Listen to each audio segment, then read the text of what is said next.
Okay. Hi, everyone, and thank you for coming today. Welcome to our next installment of the Homegrown Scientist speaker series, which is hosted by our student group Advancing Women in Science at the University of New Mexico. Advancing Women in Science, if you haven't heard of us, is a student group that sort of works to increase representation of underrepresented groups of all sorts in the sciences and in STEM. And we do that through activism, mentorship, and outreach. Hi, Holly. Um, and this year we have this speaker series going on where we have a number of women who were who've spent time in the Southwest or from New Mexico, who are pursuing all different sorts of trajectories in STEM, and they're sharing their stories with us. This speaker series is sponsored by the Earth and Planetary Sciences Department, Anthropology Department, Biology Department, and Psychology Departments at UNM. So thank you to them. And I will also just put our contact into the chat if you are interested in keeping in touch with Advancing Women in Science. We have Twitter, we have Facebook, and we also have a listserv. The listserv is probably the most reliable way to keep in touch. If you want to get on that listserv, just send me an email and then I'll add you. I just send out an email once a month or once every 2 weeks or so, letting you know what kind of things are coming up. I think that's all I want to mention for right now. I am not going to spend too much time introducing Abby and Aislinn, who are here with us today, because they're going to do their introductions themselves. So Aislinn, I will turn it over to you. Thanks, Stephanie. So hi, everybody. I am Aislinn. For those of you I don't already know and love. I am a master's student in the Department of Computer Science at University of New Mexico. I actually lived in New Mexico as a kid, but ended up growing up in Arizona, where I went on to get my bachelor's degree in public administration with an emphasis in criminal justice administration, which is not computer science, and which is as far from a technical field as you can really get. But I worked for a couple of different like healthcare groups and for Health and Human Services, and just didn't really love what I was doing. Like I was passionate about it, but I felt like I was running up the down escalator constantly. I could never really make any progress. And so in 2016, after a pretty brief conversation with my brother-in-law, weirdly enough, he said, well, why don't you do computer science? And I said, well, I don't do math. Math's not bad. It's just not, I don't love it. And he was like, yeah, it's not math. I'm like, well, what is it? I was like, just try it. And so in 2016, I went back to school and just have been really overwhelmed with how much I actually really love this stuff. I really love to focus on the use of data science. So, the statistical approach to a lot of the big data that you get, because, you produce probably like a terabyte of data a day, which is a lot.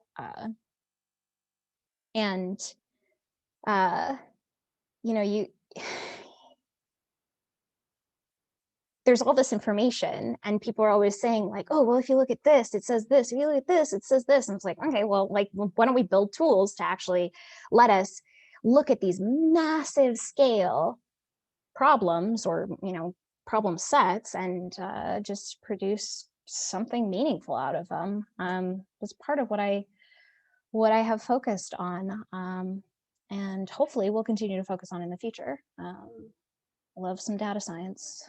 Not a huge fan of the language that I have to use to write it in, but that's a good trade-off for me. That's an acceptable trade-off. So yeah, that's a little bit about me and my background. Yeah, the math is real, guys, but manageable. Manageable.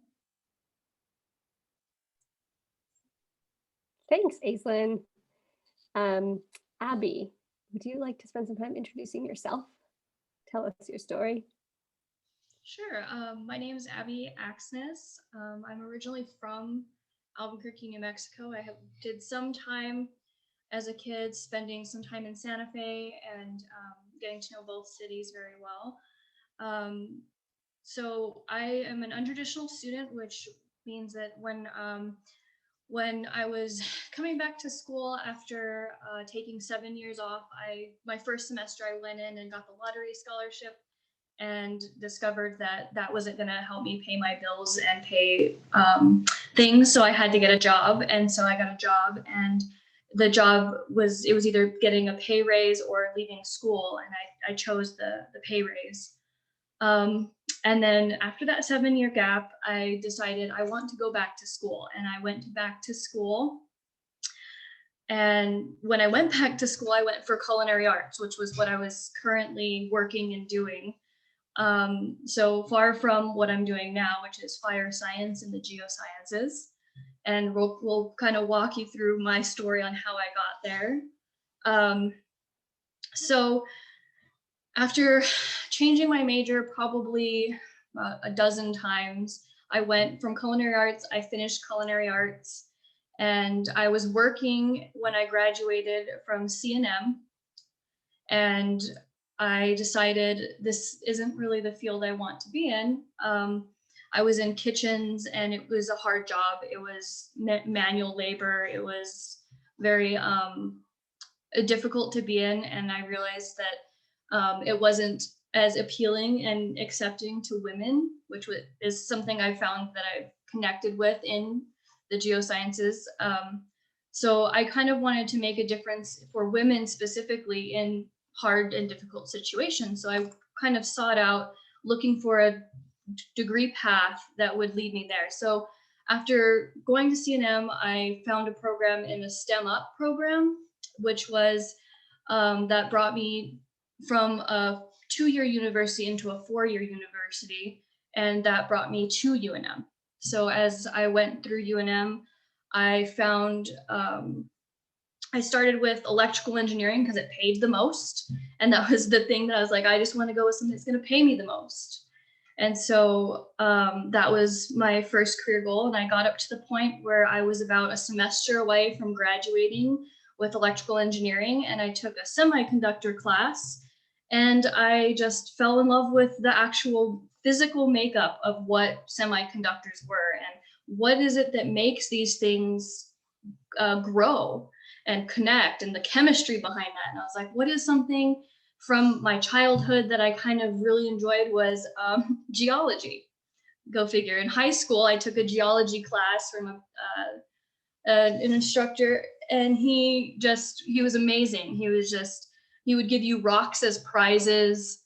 And it was just this open door thing that I took it for fun. I took it for astronomy at first, because I knew what astronomy was. I didn't know what geology was.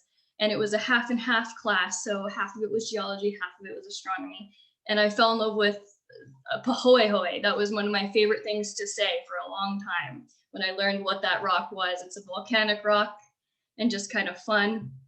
And so with that, I was like, well, I really like just what makes things structurally sound. And that's kind of questions that I started asking myself as an undergrad at UNM. And I changed my major to geosciences and earth and planetary sciences. And I really felt at home, and I felt all the people around me were very supportive and very influential on trying to get things like really accomplished. And I was really happy and excited. And I want to send a shout out to Stephanie and everybody in this group for making these happen, because without this kind of talk, I wouldn't have been able to really explore what I want to do. And thank you, Holly, for bringing me into this whole group, because it's always been a great idea to just let everyone know kind of why it is you're doing something you are. And so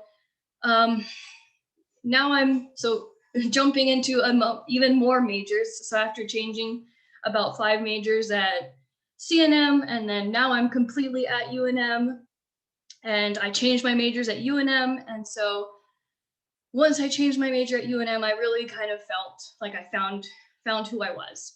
And I was like, well, what can I do more? What else can I do? Because I'm enjoying this so much, I just got really involved. And so that led me into the Alliance for Minority Participation group, which pays students to do undergraduate research. And they were really supportive and brought me in, and I didn't know who to contact, because another aspect of mine is I'm a first gen. So I don't know where to go to ask people, where did you get funding? Who did you talk to? So I went to the department head, Laura Crossy, that was part of the AMP program. And I said, I want to try and do research. I don't know what I want to do. I don't know. I wasn't sure. I just that it had to be geology related, and it had to be trying research, because I'm always trying to do something new, something I don't like. And when I found out that hydrology had a lot of math, I was a little stepped back a little bit and been like, is this what I want to get into? And doing the research, and I realized the math isn't the hard part. It's asking questions that haven't been asked or haven't been answered. And those are things that I really, really enjoy doing. I like exploring and just talking about science to everybody, because you get so many different perspectives. And so with that, I decided, okay, I have a question now. I want to learn the differences of hydrologic surface water interaction. So I went and did some undergraduate research with Laura Crossy, and she was fantastic and helped me every step of the way. Like, with research, you have to do literature review. And I said, what is literature review? And it's where you read some papers and you try and develop the ideas that you're thinking of. And so she was very helpful in kind of showing me what that meant, and what it is literature review is. And kind of expanding upon that, I found out research is something I really want to do. It was something that I had never thought of. When I was in high school and I dropped out of college the first semester, I was like, I'm never coming back. And here I am, a graduate student, and I just can't get enough. So where I am now kind of leads into the research that I did. So we looked at 2 different water cycles in the Valles caldera, one that was heavily influenced by fire runoff, like a forest fire runoff, and one that wasn't. And that kind of led me into questions about climate change in these high alpine areas, and they're being so affected years later after a fire. And it was really something that I was passionate about. I really wanted to know more. And so that led me to Boise State. And so here at Boise State, where I'm at now, is just so different. And I'm always wanting to improve representation experiences for first gen and underrepresented groups, non-traditional students. And I joined a task force here at BSU where I get to work with diversity, inclusion, and it's really great to see so many different perspectives, so many faces on a screen, like we're doing here on Zoom. And it's very similar in that way. And I've just really enjoyed it. I got the opportunity for a bridge to doctorate program to come here. I really, when I was looking, Lori was she was doing a bunch of presentations all over the country where she was going to different universities, and she was asking the people there what they were doing, and she was giving her presentation on the Grand Canyon. And she was telling me, she'd come back from a week or 2 away and been like, oh, I went to this place and this place. And she would tell me about all these universities. And I just ate it all up. I was like, tell me everything. I wanted to know so much, because I have nenever really been outside of New Mexico, outside of Albuquerque. And it was a whole new experience for me. And she was like, I was really surprised with BSU's hydrology program and their programs there. They really make an effort to include diverse groups. And that was something really unique. And I hadn't thought of it until I read an article from GSA, which is the Geological Society of America. They send out articles, and they were saying that the geoscience department has one of the most difficult time with inclusivity and making this kind of a community that we're in right now. And it really does have a lot of struggle with that. So that's something that I wanted to take with me, because I hadn't seen that in my undergrad. I was very focused on my work, and I was very focused with the groups I was in. I just was kind of not thinking about that at the time. And now where I'm at now, they try really, really hard. And it's very clear that that's a main driver for them. So a little bit more, I guess, about my research here. And the Bridge to Doctorate program has been fantastic. We have a weekly class where we go and we get to be part of a diverse community. And we get to talk about our experiences we've had, and we get to explore like new connections with other people and other departments. And it's just super fantastic. I've loved every minute of it, and everyone there is more or less interested in my research, but they love hearing about it, because then they get to express their research and stuff like that. So it's really great. So I'm currently working on management practices here in one of the forest areas. There's one that's been heavily influenced by like human factors, and one that's not been as influenced by human factors. So the management practices were varying, especially over years. And I'm wanting to look at anthropogenic changes with fire regimes, specifically in relationship on how management practices have been shown as the contributor to increase to wildfires, increase of things like that. But there's really very few studies that have actually explored the subject matter of, is it management, or is it some other factor, which is one of my main passions, is climate change. And that is one that definitely holds a big deal on, is it management? Is it climate change? Is it both? Which I'm hinting at it's both, but we'll see. That's why I'm here.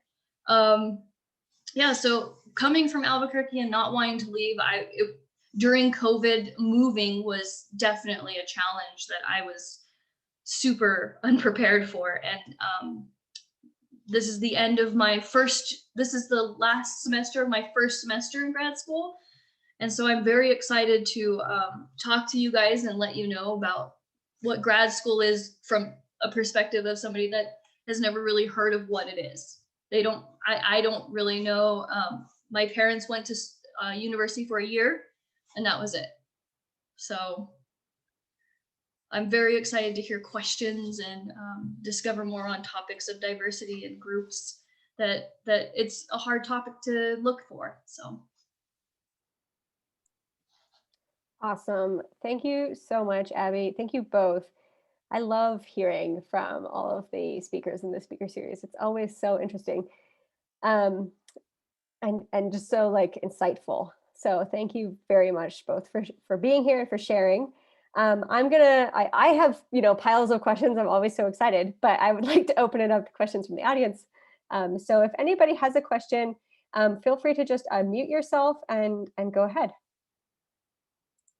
And you can also, Ashley just wrote in the chat, feel free to put your question in the chat as well, and we can read it out.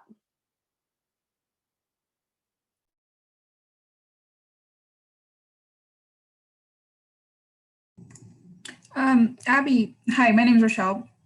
How is it going back to school after such a long time of not being in school? Because I went into the Navy and then came back, and now I'm at UNM again, and so I've been gone for 6 years. So how is your experience of like being gone and then like trying to like start up again? Like, because like at this point in my life, I really don't want to do grad school. I just want to like get out in the workforce. So like, how has that been for you? That's a really great question. When I went back to school after about 7 years, it was hard for me. I had to do school and work. I had um, I had to kind of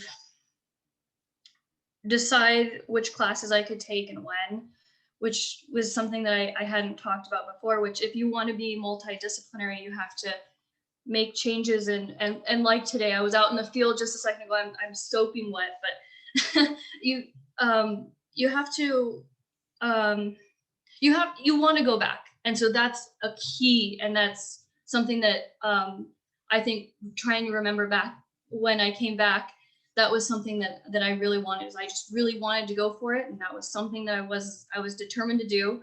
And so I would stay up till about 1 or 2 in the morning working on my homework, because I would do online homework, and I would do just online classes at first just to get me started. And I just took 1 or 2 classes, and then it started becoming more and more that I was able to seek out programs that are wanting, students just like all of us right here, that they would bring you in and say, we'll help you with paying for school. And that was, I think, one of the hardest things, was finding that funding. But yeah, I mean, if you start out with 1 or 2 classes, I have a little sister that just went back to school, and she's taking 2 online classes. And so I told her, it's like, if it's just online classes, you do your work during the day and you stay up till 2 a.m. at night, and you're taking classes and you're deciding, this is still what I want to do. I mean, that's something that was kind of what I struggled through and what I did. I hope that helps. Thank you. Rochelle, can I just ask what you're studying? I'm studying nuclear engineering right now. Awesome. I tried nursing and I didn't like it, so. Nuclear engineering, I like that. That's great. I just to sort of like go off of your question, and this observation that I've had, this wasn't intentional, but it seems like almost every speaker in our speaker series this year is a non-traditional student. And I'm starting to sort of wonder, like, what is it with women in STEM being non-traditional students? Do we just take an extra little while to get here? Is there something that's good about that? The life experience that we're getting along the way? Or is this something that, like, we all wish someone had pointed us in a different direction earlier? So I'm just curious to know, anybody can answer, but Abby and Aislinn, what's sort of your thought on that? I actually, I've been thinking about this a lot. It was actually, I've been listening to a podcast series that is about just somebody comes in, talks about something that they're really passionate, and a lot of the speakers have been young women. And I think it's really just about understanding what your options are, because I knew we had computer science classes in high school. I had no idea what they were. No idea. I thought it was typing class like I'd taken in 4th grade, and I hated those. You got to play Oregon Trail sometimes, showing my age, but not worth it. And I never got good at Oregon Trail. But the thing is that, like, there's this kind of like, what the name is, but then if somebody said, okay, so what is it? Like, I don't know. I right now, I probably couldn't even give you a full range of everything that computer science really covers. And that's really the magical thing, is that, like, once you figure something out that you want to look at, even if it's just like it sparks a little bit of interest, there's so much to explore, but nobody really tells you that. And there's a lot of there's probably a lot of like socialization that goes around to it, right? Like, I don't know if anybody else feels that, like, but there was like, I don't want to break into this dude club here because I don't want to be that girl. And I think that really kind of makes, I don't know, it makes it feel limited. Once you find stuff, oh man, the magic of finding something that you really truly enjoy learning about, and Rochelle, really, that's what grad school is. They get you because they make the classes more interesting and you get to choose what you're really focusing on. But it's having that opportunity to become excited about it, right? I think that people just need more of those. That's my opinion anyway.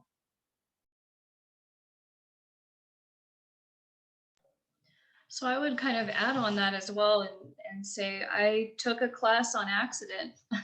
I thought I was taking psychology and it was sociology.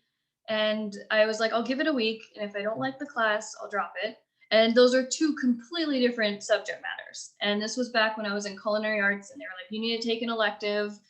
What do you want? And I was like, I want psychology. See, I still get them mixed up. And I took both classes. I ended up taking sociology and loving every minute of it. And then I took psychology and I was like, it's not the same as I thought it was going to be. You learn more about the brain. And I was not expecting that. And with sociology, you get to learn about humans and people and why do people do the things they do. And that was just something that kind of sparked an interest in STEM and kind of exploring your avenues and wanting to be multi or interdisciplinary. And it's something that you don't realize you're taking all these other things when you're changing a major or changing a topic, but they all end up being connected into who you are and kind of where you're coming from. So that's really important. Great question. I'm going to add on to that too. I wonder if some part of it is like the social pressures. Like, I think maybe now it's a little different, but my generation, like girls did not do math, like girls did not do, so my major is computer science. And where I come from, we pick our vocation when you're 14 years old. I was not allowed to do anything electrotechnical, let alone computers. So I did accounting and economics, like, you know, so I had to wait 30 more years and here I am. But like, as a pressure, like we are more into like, okay, you do your studies and then have a family, and then when the family is grown, like you can do what you want to do. So I think going through like a longer term kind of career would be a lot different. If I think even today, I was in my class and I actually took a screenshot of our Zoom meeting because there's only 2 girls in my CS class. It's me and another girl. And there's like literally 40 guys. So the fact that there is like so very little women, and I think stereotypically we're not good at math, we're not good at, like, I don't want to say we are not, I mean we are, but I think the society is viewing us as we are not, then I think a lot of women don't even consider it. So like deep down, I knew what I wanted to do since I was 14 years old, but I had to wait a long time to get there. So I wonder if there are like girls now who are 14 years old who are thinking the same. And I'm hoping that the society is different. So we'll see like a boom of women in sciences in like 5 years, or maybe even now. So like younger, like, I don't know if 18-year-old, 19-year-olds are starting to like roll in a lot more than just us, like a little older. So I'd like to add to that as well. Thank you, Michaela. I appreciate you saying that. I hope I said your name correctly. Okay, good. What I heard from all 3 answers was empowerment. I think for the speakers, we have BIPOC speakers who are like everything that has just been said, plus experiencing discrimination, racism, pressure, and there's really, you don't know where to go, who's going to help you, like with any experience more than you, even a week longer than you, help me. And so I know, like my experience was, I was in a place in my life where I would just go and find out, and I would sit in people's offices and wait until they could talk to me because I needed the answers, because I wanted to do this thing. And I think that's what Abby was saying too, about like she wanted to do it. And so she was just like, I am going to sit here and figure this out because I'm going to do this. But when you're younger, that's very overwhelming. And I mean, that's been my feedback from UNM to all of my advisors, particularly the academic advisors, is like, I'm a full-blown adult trying to navigate this system, and it's like a full-time job. I can't imagine being 20 and trying to navigate this along with life outside of this system. And so creating, I mean, AWS does such a great, I should say, not just the acronym, Advancing Women in Science, creates that space to that you find people that you can say, can you help me with this? I don't know what to do here. And so I'm very grateful for Advancing Women in Science. And it's definitely inspired me now that I'm in graduate school in Colorado to be thinking in terms of, like, one example, AWS put together, or when I was there, we were talking about, and I think it was done, like a one-page document that says, here are the resources for women on campus, but not just the resources. Here are the people that when you get there, they're going to be warm. They're not going to be just like fill out this form with their head down. So like taking it to that next level of saying, no, we really care about you and we want to show you that we care about you. We're not just going to say we care about you.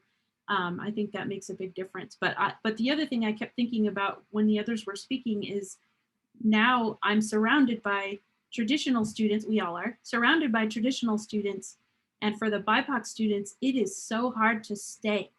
And so I think that they're trying, they're enrolling, but then they leave. And I just saw, there's an article that like a blog that just came out this week from a BIPOC student that said, we're always focusing on why people leave, but maybe we should focus on why BIPOC folks stay. What makes them stay? And so that's a really great question that you've asked, Stephanie. And I think it's something all of us can take back to our conversations of like, what is it that makes us stay? Certainly we're resilient, but how can we like with intention find our BIPOC colleagues to say, I know you're here and I want to help you. And I think I'll speak for myself. I'm a second-year grad student, and I was listening to Abby thinking, Abby's doing it in her first semester. I need to do a better job. It's overwhelming. Yeah, I want to just pop in really quickly to say that I think that anytime you have any sort of overlap of issues, so like I was in the computer science department and I'm not anymore, and it's great. But like anytime, like there was always like issues with like being a woman in the classes, and that the only other people I knew in my classes who looked like me were in this room, uh, in this metaphorical room. Uh, but I was also a disabled student, and that came with its own challenges, and even with the ability to, and I think this is true for BIPOC students as well. And women in general, even with the like resources that are available on campus, it's really hard to work up the courage to access them, or to like look to find them. Like ARC, thankfully, is something that's discussed all the time, but I think other resource centers also need to sort of be discussed, like LGBTQ resource centers. It's at I don't know what the name for the Afro Center at UNM is off the top of my head, but like that center, like I think those need to be more offered in these sort of introduction courses, because you often find yourself in these like gigantic classrooms that, especially in STEM, are usually full of people who don't look like you, who probably don't have similar life experiences to you. And the way to find people who do are through centers on campus, and that's why they exist, but we're not telling students about them. We're not giving students those resources.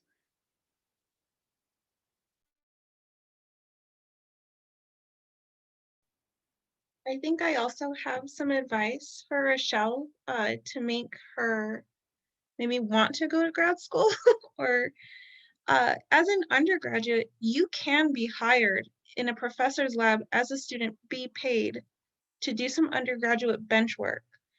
So if you look up the professors in nuclear or even chemical biology is closely related to your field, you can find professors there that have money, they have funding. And right now, there's a lot of positions open because they can't just pop into classes to give a guest talk on campus. But I also subscribe to Holly's approach. I will send an email. I'll send a follow-up email. And if you don't respond to me, well, I guess in the old world you could. I would sit outside your office waiting to find you. And that's how I got my internships and my positions in undergraduate research. And then once you have that experience, you just keep banking it. And that is really a good way to build your CV up. As an undergrad, you can get maybe on a few papers. Then whenever you're ready for grad school, you will really you'll have your choice where you want to go. And so I think that's, and also you get paid to go to graduate school. And yeah. So I think that might be another approach. And if you have any questions about finding a professor, I'm sure you have so many ladies right here that will be willing to help you. Yeah,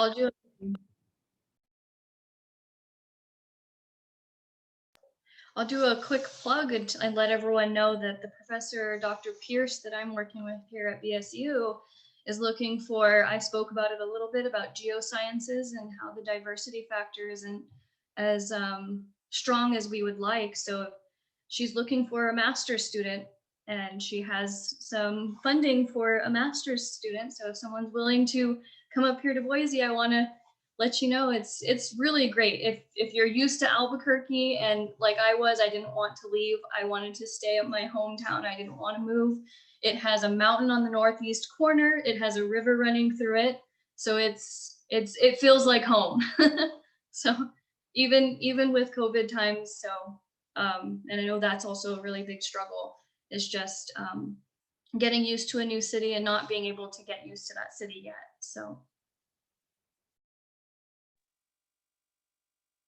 Did anyone else in the audience have any questions that they wanted to ask to the speakers or to anybody?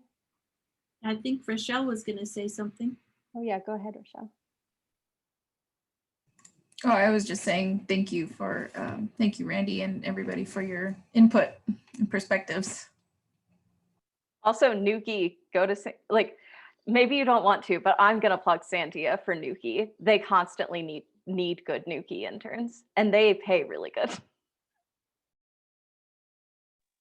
You can tell how with your excited. military background. Oh yes, exactly, Randy. I was just going to say, you can tell how excited everyone in the room gets when it's like, hey, there's somebody, a new person in here who we want to all give advice to and help out. So you found some people. I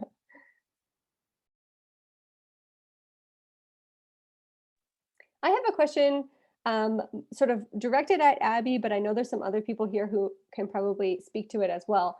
Aislinn actually mentioned how it was talking to your brother, right? Aislinn, the stepbrother, brother-in-law.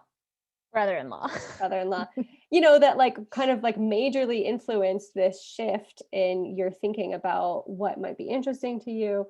And so it's like, you know, one of those things where if you have some family support or you have other family members who are in STEM or interested in STEM, like you get that kind of like extra boost, hopefully. But Abby, you mentioned being, you know, first gen and not having people around you who can give you that kind of like insight, including on things like, you know, moving out of town, or like the encouragement maybe to move out of town and pursue a post undergraduate degree. You know, so I'm just curious, you know, Abby, what your advice is for people who don't have that kind of resource behind them. How have you kind of like found your way and, you know, found those people who've really helped you? And maybe some other people in here can speak to that as well. Sure, yeah. Going from having a disappointment of not being able to do a real field camp, I was able to get new skills that I was expecting. I learned GIS very well. I learned computer things that I wouldn't have gotten the opportunity to do before. And so these people that I try and connect to, and these people I reach out to are usually through an email. Like I sit there, I write the best email I can, and I look at it and I'm like, do I send this? Do I send this? And it makes my heart pump a little bit. Just every email I send out to someone, like, did I make a typo? Did I do this wrong? But just sending it, even if it has a typo, you get feedback.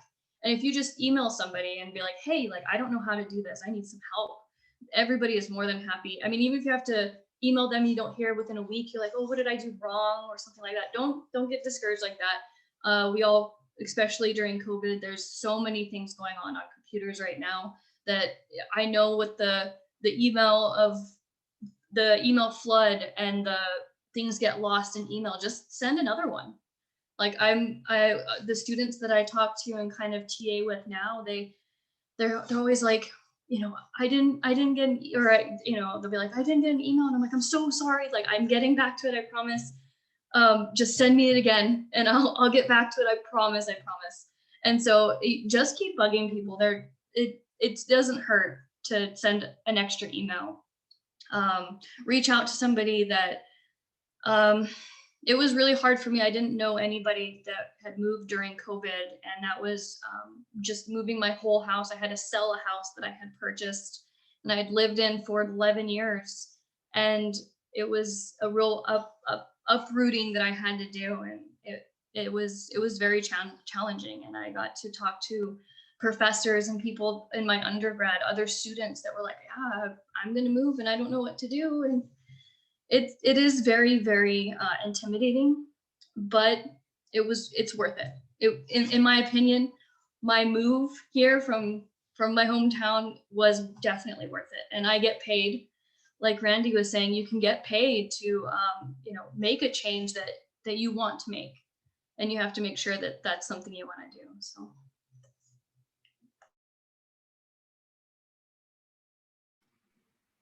Yeah. Was someone else talking? I'm sorry. Want to go? I'll go really quickly. I was just gonna say, like, one thing that I found, I'm also a first generation college student. So my mom and I actually went to college at the same time. And so we were both like, I have no idea what we're doing. I don't know what's going on. And my mom got an education degree. So she is now a middle school math teacher, which sounds awful. But she likes it, so that's fine. But one thing that I really found helpful is just joining clubs.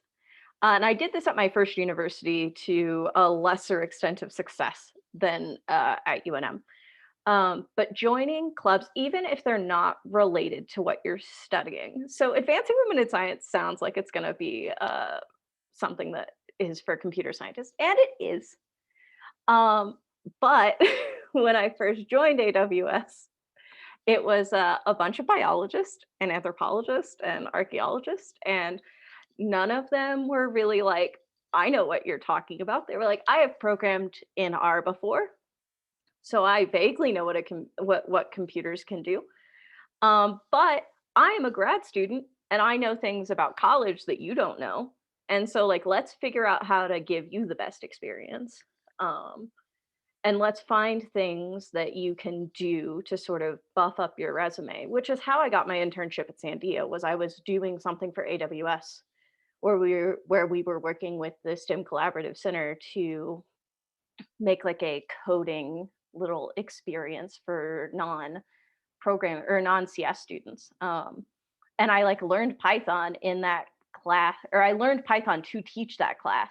And that is eventually what got me my internship, which is what led to my current job.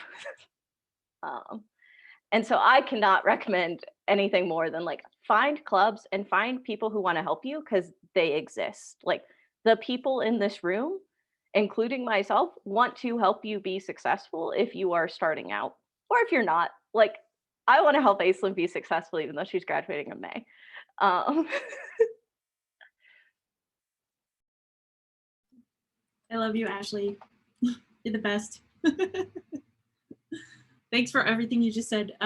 I'll just add, for me, it was the summer internships that I was a part of that impacted me more than anything about, first of all, going to grad school, because when I started my bachelor degree, I started at community college, I was just going to get my bachelor's degree and go get a job. And I didn't know anything about graduate school. And then I heard you could get paid to go to graduate school. So I started paying it a little bit more attention, but that was all I knew. And then definitely I wasn't never going to leave Albuquerque. But the internship that I was part of, the first one was through AMP. It's called the SCORE internship, and it's like a 1 month internship when you're at community college, and you can do 1 month over the summer at a university anywhere in the state, a public university in the state. And that really helped. That helped me got me thinking about graduate school. And then I was part of an internship in Colorado.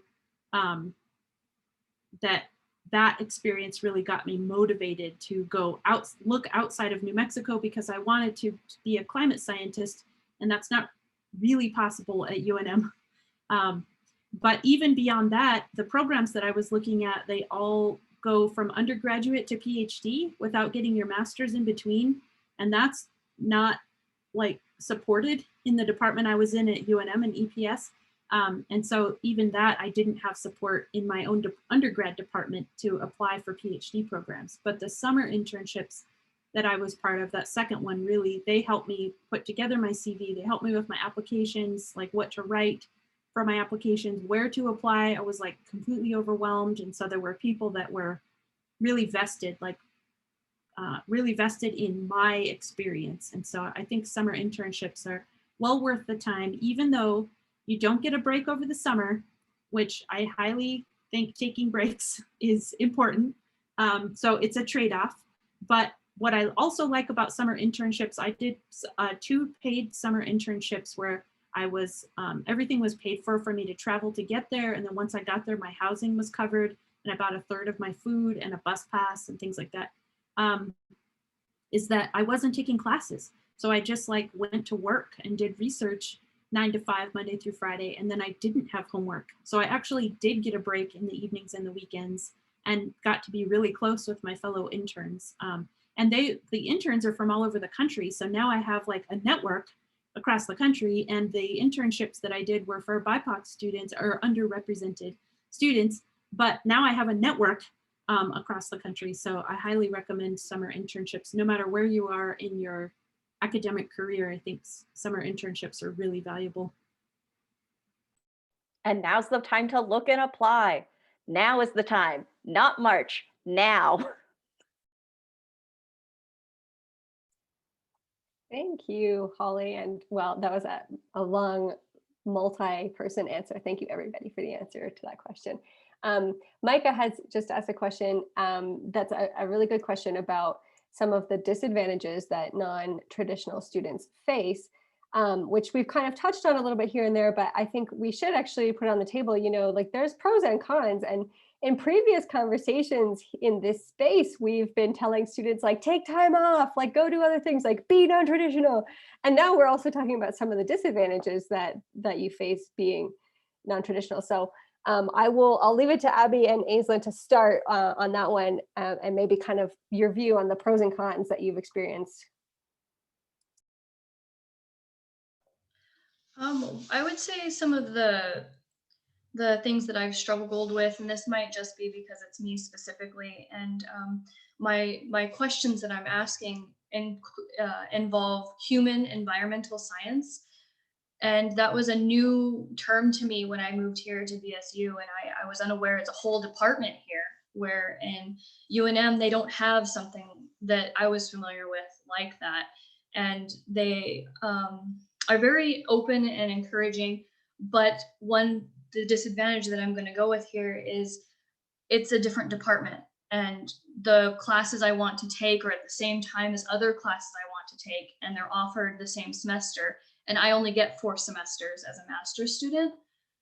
So I have to decide what classes I want to take and when they're going to be available. And that's something that is something to consider if you want to go for a master's, a PhD, what time frame you're coming into that cohort in, and whether or not it's going to answer or help you with your questions. So that's one disadvantage I had. I think for me, so to get caught up enough in the groundwork of computer science enough to actually be able to enter the master's program with caught up to pursue a master's degree, which, like I said, you get to do much cooler stuff. The hard thing was going back and being, being 26, turning 27 and being in an introductory computer science class. Like a class that was populated by students that were literally in high school and taking this class as like an elective. And, you know, you go in and like your bones creak and, you know, you feel so far behind when you get started that it feels like you're never going to be able to catch up. And you think, you know, if I just done this, or if I'm not going to get to the point that they are. But conversely, I had 6 years of experience managing groups of employees that do not want to be managed, you know, learning how to look stuff up in some mess of documentation that somebody gives you, even just being like a fully fledged adult person, you know, being responsible for myself, being in a position to say, yeah, you know, this isn't exactly what I want to be doing. Because when I can say when I was 18, I was a great student and I had no idea what I was doing. And I didn't know that failing is almost as good as succeeding at teaching you about what you want to be doing in the world. And that's the most important part. So it stinks to be, you know, it stinks to be the lady with white hair in a classroom full of kids who can't vote, but it's not, nobody else is paying attention to that. And if they are, they're probably like, I wonder what it's like to vote. You know, what people are paying attention to is like themselves. Everybody exists about this far outside of their own skin. And nobody's going to look at you and be like, yeah, but you know, you didn't do this the normal way. So how is this going to work for you? So it's a lot of like, you know, there's a bunch of systems in the university that are built to funnel 18-year-olds through the degree track that don't benefit you, but you have this skill set to make up for that. And in addition, you have the ability to stop your biggest critic, which is going to be you, right? So there's yeah, it feels hard getting started, but I don't know. I think that you will, if you choose to make it happen and are lucky enough to have things kind of line up in a way that makes it doable. It's always the biggest issue with being a non-traditional student is like second guessing yourself, and you have the superpowers of a full-grown adult. So you just got to put them into use. You have the superpowers of not being a literal child. I think Holly can speak to this too, but I would like to mention that there are lots of different types of non-traditional student. Like non-traditional student just applies to anybody who's not 18 and a freshman. And like my mom was a non-traditional student, and like one of the challenges she faced was like, I have children I have to take care of. This is not like a thing I can spend all of my time doing. My daughter still has to get to her. I didn't play sports. My daughter still has to get her robot match. But like things like that are also sort of an issue for a subset of non-traditional students as well. Yeah, I was going to say in grad school, my challenge has been finding friends that are my age. It's very challenging. I'm the same age. I look young, but I'm older. I'm 44. And I'm the same age as the faculty. And the faculty don't really hang out with the students, or the faculty that are my age have little kids. And I had my kids young, so my kids are already grown. So I've really struggled in finding friends that are my age. That being said, I have amazing friends. They're just half my age. And I have become accustomed to it. Everybody's like, yes. And so, so what I had to do, and it's been really hard too because of COVID, is like try and find community outside of university life, like with a hobby, to meet people that are more my age. But that's also really good because it provides balance, and you have friends that you talk about other things than just university, because grad school can suck you in and you forget that there's life outside of university. I think it's important to remember that. But I also was thinking of the flip side has happened. I have found myself in a mentorship role many times, and that's been interesting. I've embraced it. I love it now, but initially I was just like, what? I don't know. I have no idea.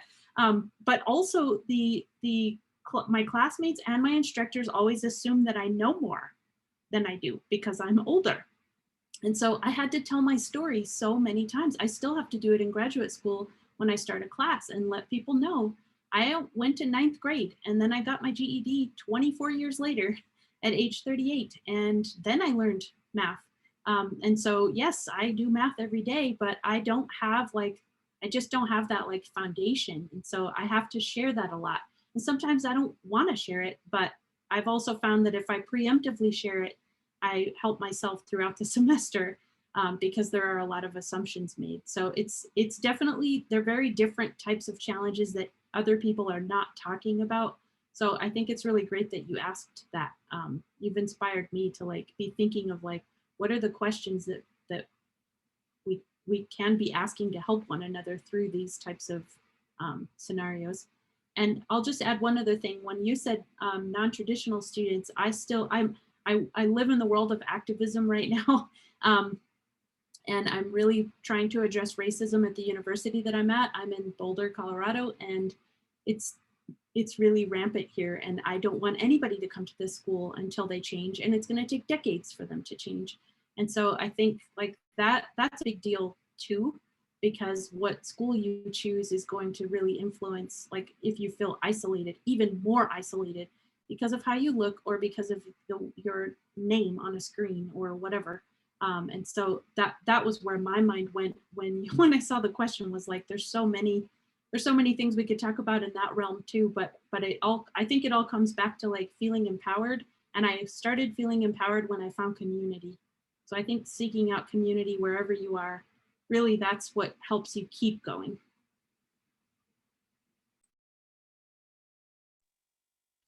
That is, oh yeah, go ahead, Abby. Yep, go ahead. I was just going to add really quickly that when you're trying to get into grad school, one thing that you shouldn't be discouraged in is your GRE score. I did really well on everything except writing, and that's what you do in grad school. And so I've actually struggled quite a bit my first couple of semesters on getting better at literature and writing better and being more concise and clear. But I applied to 5 universities because they were all really expensive. You have to pay for most like applying and then getting your GRE sent, and it's more expensive than I was envisioning. And I ended up paying for it, and I got only accepted at 2 universities. Next, I got 3 rejections. So don't get discouraged if you get a rejection. Keep applying. I've got rejections from places that have actually accepted me the next time around. So even if you don't get it the first time, even try it again.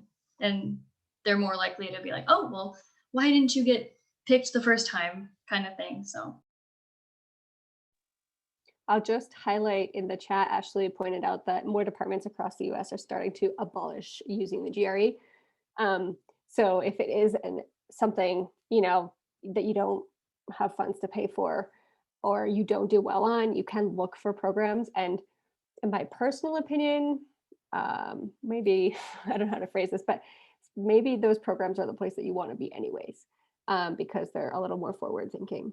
And so it's definitely something to consider. And there's a lot of graduate students right now across the US pushing their departments to drop it, including me.